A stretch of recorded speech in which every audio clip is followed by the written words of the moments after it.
Legalism has no mercy for people. For legalistic people, it is all about keeping the rules without exception. I want to show you a kind of a funny illustration of this. I think it's funny. If you turn over to Luke chapter 13. Luke chapter 13.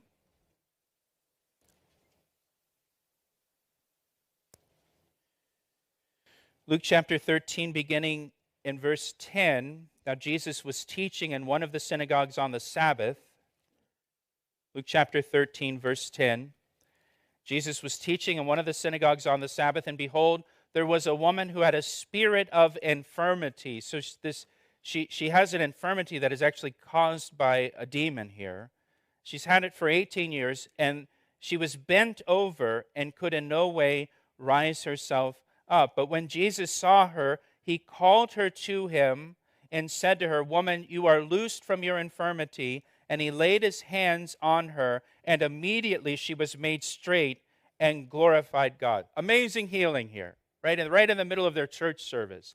Incredible, right? And she's glorifying God. Now watch what the ruler of the synagogue says, verse 14. But the ruler of the synagogue answered with indignation, because Jesus had healed on the Sabbath. And he said to the crowd, "There are 6 days on which men ought to work. Therefore come and be healed on them, and not on the Sabbath day." Dude, you just missed it, didn't you? I mean, come on. He just worked a miracle. Ah, there's 6 days. You're not allowed to do any work on the Sabbath. That's a legalistic person. There's no mercy. There's usually no joy either with a legalistic person. It's all about, these are the rules I think you should be following because I follow them. Right? These are the rules I'm living by. You should live by these rules too. And if you're not, well, then there's something wrong with you. Now turn with me back to Matthew chapter 12. Look at what he says at the end of verse 7. Jesus says of his disciples, they are guiltless. Now again, the Pharisees, they're the religious leaders. They're the experts. They're the enforcers of the law and the interpreter of the law.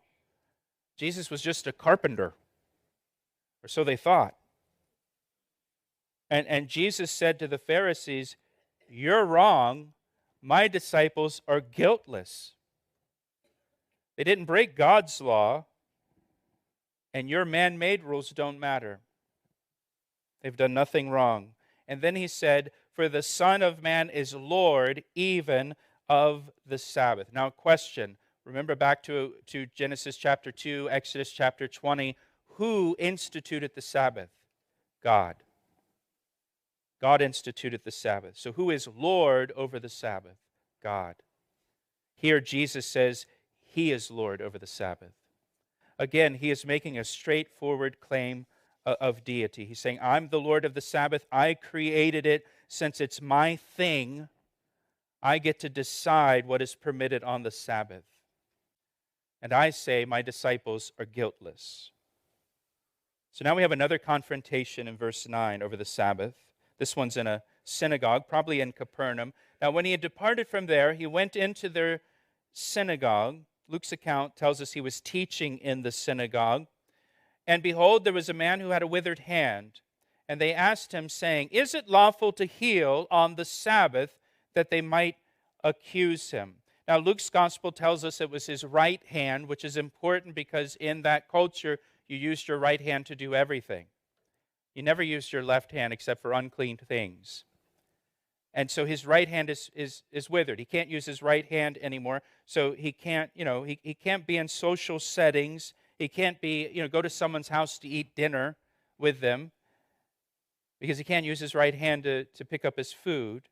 And so this really is a big deal for this. Not just that he can't work now, it's that he can't do anything socially either. So it's his right hand. And they ask him this question, is it lawful to heal on the Sabbath? Now, Luke's gospel also tells us this was the scribes and the Pharisees. And it says that they were watching Jesus closely, whether he would heal on the Sabbath, that they might find an accusation against him. They have no compassion for this man, no mercy. right? Legalistic people have no mercy. They're just trying to catch you and breaking the rules. It's interesting that the Pharisees and the scribes knew that Jesus would be in the synagogue that day, that he would go to church. They weren't concerned that he might skip church. And they also knew that Jesus was merciful and compassionate, and that Jesus would not pass up the opportunity to minister to this man.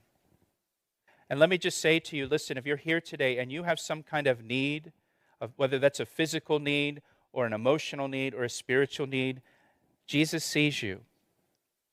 And Jesus wants to minister to you today. And so Mark's account also tells us that Jesus looked around the synagogue with anger.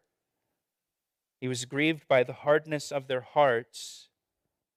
And then he said to them, "What man is there among you who has one sheep, and if it falls into a pit on the Sabbath, will not lay hold of it and lift it out? Of how much more value then is a man than a sheep? Therefore it is lawful to do good on the Sabbath."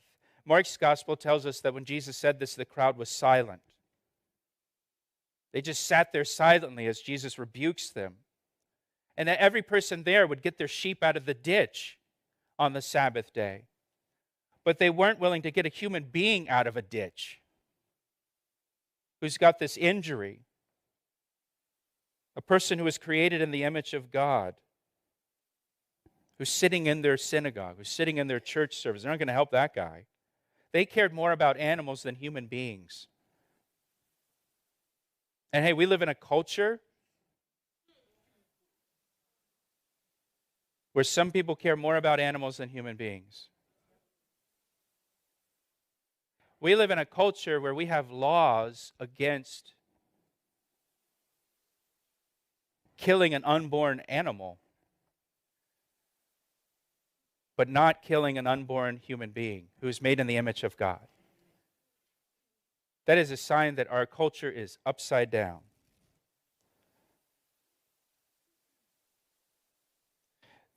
As Jesus says here, and the Bible teaches, that people are more valuable than animals because people are made in the image of God, and Jesus Christ died on the cross for people